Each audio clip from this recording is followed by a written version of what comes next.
بیکن شکرانه ای حق ای برادر،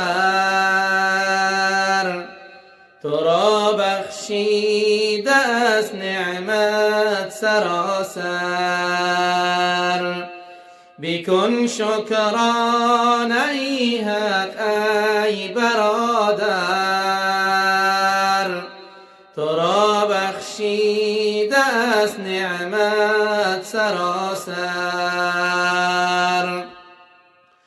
دو چشمی روشنی بینا کی بخشید، زبانی شیرینی گویا کی بخشید. دو پایت داد تا سویش روی راه، زبانت داد هر دم گویی الله. دو دستت داد برداری به سویش، دو چشمت داد سازی جست و جویش. درونی سینه دل داد جایش، چرا وی را نگرداندی سرایش. زی عقل و دانش و فهمیش بیندیش،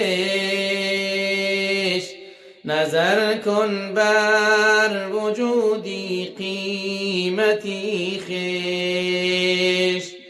وجودت از برای طاعتی اوست، هزاران شکر لازم ساعتی اوست.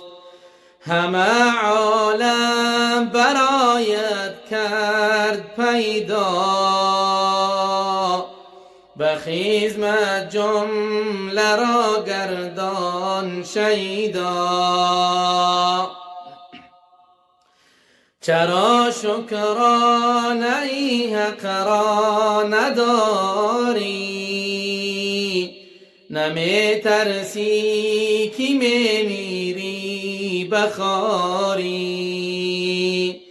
زی نعمتها بپرسن روز محشر، چی می گویی زی ناشکری سراسر. بیکن شکرانش تا او پسندد، دری فقر و بلا را بر تو بندد. زی ناشکری قریب بیگانه گردید، دو عالم بهر او ویرانه گردید. بیکن شکر و فدایش کن دل و جان، زی ناشکری دو عالم را مسوزان. زی ناشکری قریب بیگانه گردید، دو عالم بهر او ویرانه گردید.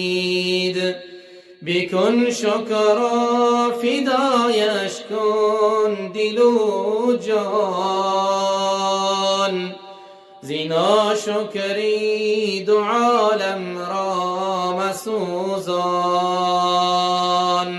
زی ناشکری دو عالم را مسوزان.